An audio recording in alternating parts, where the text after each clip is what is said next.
Hi all, അസ്സാമു അലൈക്കും. Welcome back to our channel. ഇന്ന് ചോക്ലേറ്റ് ചിക്കൻ സീക്കിൻ്റെ റെസിപ്പി ആയിട്ടാണ് വന്നിട്ടുള്ളത് കേട്ടോ. നോമ്പൊക്കെ വരില്ലേ, അപ്പോൾ എല്ലാവർക്കും വളരെ പെട്ടെന്ന് ചെയ്തെടുക്കാൻ പറ്റിയ ചിക്കൻ്റെ ഒരു റെസിപ്പി ആയിട്ടാണ് വന്നിട്ടുള്ളത്. അപ്പോൾ വീഡിയോ കണ്ടിട്ട് നിങ്ങൾക്ക് ഇഷ്ടമാവുകയാണെന്നുണ്ടെങ്കിൽ തീർച്ചയായിട്ടും ലൈക്ക് ചെയ്യാനും ഷെയർ ചെയ്യാനും കമൻറ്റ് ചെയ്യാനും സബ്സ്ക്രൈബ് ചെയ്യാനും മറക്കല്ലേ. അപ്പോൾ നമുക്ക് വീഡിയോയിലോട്ട് പോകാം. ഇതിന് വേണ്ടിയിട്ട് ഞാൻ കുറച്ച് ചിക്കൻ മിക്സിയിലെടുത്തൊന്ന് ക്രഷ് ചെയ്തെടുത്തിട്ടുണ്ട് കേട്ടോ. അതിനുശേഷം കുറച്ച് കുരുമുളക് പൊടി, crushed chilli, salt, ginger garlic paste ഇത്രയും കൂടെ ചേർത്ത് കൊടുത്തിട്ട് നമുക്കൊന്ന് മിക്സ് ചെയ്തെടുക്കാം കേട്ടോ.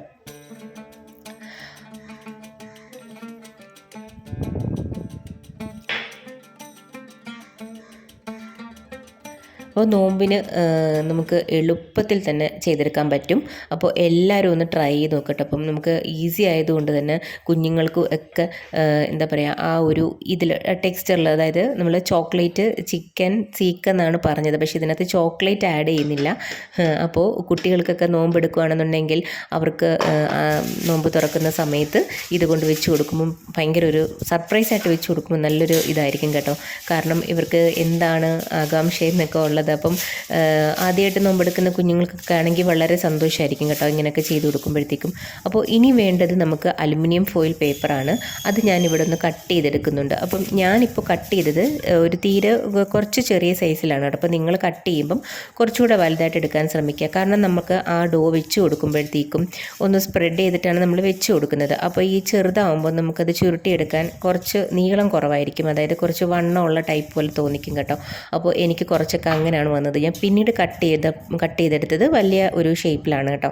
അപ്പോൾ നിങ്ങൾ അത് ശ്രദ്ധിച്ച് പിന്നെ അലുമിനിയം ഫോയിൽ കട്ട് ചെയ്യുക. അപ്പം എൻ്റെ ഒരു പാളിച്ച് നിങ്ങൾക്ക് പറഞ്ഞു തന്നെയാണ് കേട്ടോ. അപ്പോൾ ഞാനിവിടെ ഡോ എടുത്ത് ഇങ്ങനെ തിന്നായിട്ട്, നമുക്ക് തിന്നായിട്ട് വേണം ഇങ്ങനെ അപ്ലൈ ചെയ്ത് കൊടുക്കാൻ വേണ്ടിയിട്ട് കേട്ടോ. അപ്പോൾ അത് ഞാനിവിടെ സെറ്റാക്കി എടുക്കുന്നുണ്ട്. നിങ്ങൾ ചെയ്യുമ്പം ശ്രദ്ധിച്ച് ചെയ്യണം കേട്ടോ. അപ്പോൾ കാരണം നമുക്കത് ഇപ്പോൾ ഫോട്ടോസൊക്കെ എടുക്കാനാണെന്നുണ്ടെങ്കിൽ തന്നെ അറിയാം, നമുക്കത് കുറച്ച് കട്ടിയുള്ളതുപോലെ ഫീൽ ചെയ്യും കേട്ടോ. പക്ഷേ നമുക്ക് കഴിക്കുമ്പം പ്രശ്നം വരില്ല. നമുക്ക് ആ ഒരു ഇതിൽ നോക്കുകയാണെന്നുണ്ടെങ്കിൽ അങ്ങനെ ഒരു നെഗറ്റീവ് ഉണ്ട്. അപ്പോൾ നിങ്ങളത് ശ്രദ്ധിച്ച് വേണം ചെയ്യാൻ. അപ്പോൾ ഇതിനകത്ത് ഞാൻ ഫില്ലിങ് ചെയ്ത് കൊടുത്തിരിക്കുന്നതെന്ന് പറഞ്ഞാൽ ചീസാണ് കേട്ടോ. അപ്പോൾ ഈ ചീസിൻ്റെ കൂടെ നമുക്ക് മയണീസും കൂടെ മിക്സ് ചെയ്ത് വെക്കുകയാണെങ്കിൽ കുറച്ചുകൂടെ ടേസ്റ്റ് കിട്ടും. അപ്പോൾ ഞാനിവിടെ ചീസ് മാത്രമാണ് അപ്ലൈ ചെയ്യുന്നത് കേട്ടോ. അപ്പോൾ ഇതെല്ലാം ഒന്ന് റാപ്പ് ചെയ്ത് രണ്ട് സൈഡ് ഇങ്ങനെ മിഠായി പൊതിയുന്ന പോലെ പൊതിഞ്ഞെടുക്കണം കേട്ടോ. അപ്പോൾ ഇവിടെ എല്ലാം ഞാൻ അതേപോലെ സെറ്റാക്കി എടുക്കുന്നുണ്ട്.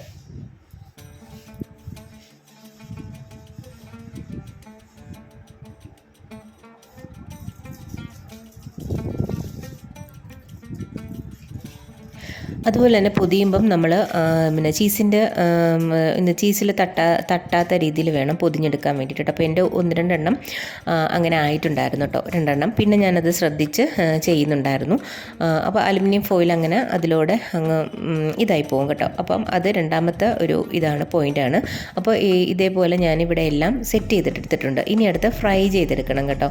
അപ്പോൾ ഞാൻ കുറച്ച് എണ്ണ ഒഴിച്ചിട്ട് ഇങ്ങനെ ഫ്രൈ ചെയ്തെടുക്കുന്നുണ്ട്. അപ്പം ചിക്കൻ ആയതുകൊണ്ട് തന്നെ പെട്ടെന്ന് തന്നെ നമുക്ക് ഇതായി കിട്ടും കേട്ടോ. അപ്പോൾ അതിനകത്ത് ഞാൻ കുറഞ്ഞ തീയിലാണ് ഞാനിത് ഫ്രൈ ചെയ്തെടുത്തിട്ടുണ്ടായിരുന്നത് കേട്ടോ.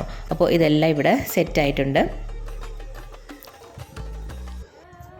അതിൻ്റെ ഉൾഭാഗം ഞാനൊന്ന് കാണിച്ചു തരാം. അപ്പം ഞാനിത് ഇങ്ങനെ ഓപ്പൺ ചെയ്യുന്നുണ്ട് കേട്ടോ. ഇതിൻ്റെ ടെക്സ്ചർ കണ്ടാൽ തന്നെ നിങ്ങൾക്ക് മനസ്സിലാവും, നല്ല ചീസി ആയിട്ട്, നല്ല ചീസെല്ലാം നല്ല മെൽറ്റായിട്ട് വലിഞ്ഞു വന്നിട്ടുണ്ട് കേട്ടോ. അപ്പോൾ ഇത് ടൊമാറ്റോ സോസിൻ്റെ കൂടെയും മയോണീസിൻ്റെ കൂടെയൊക്കെ നമുക്ക് സെർവ് ചെയ്ത പറ്റിയ ഡിഷാണ്. അപ്പോൾ എല്ലാവരും ഒന്ന് ട്രൈ ചെയ്ത് നോക്കിയിട്ട് ഒന്ന് ഫീഡ്ബാക്ക് അറിയിക്കണേ.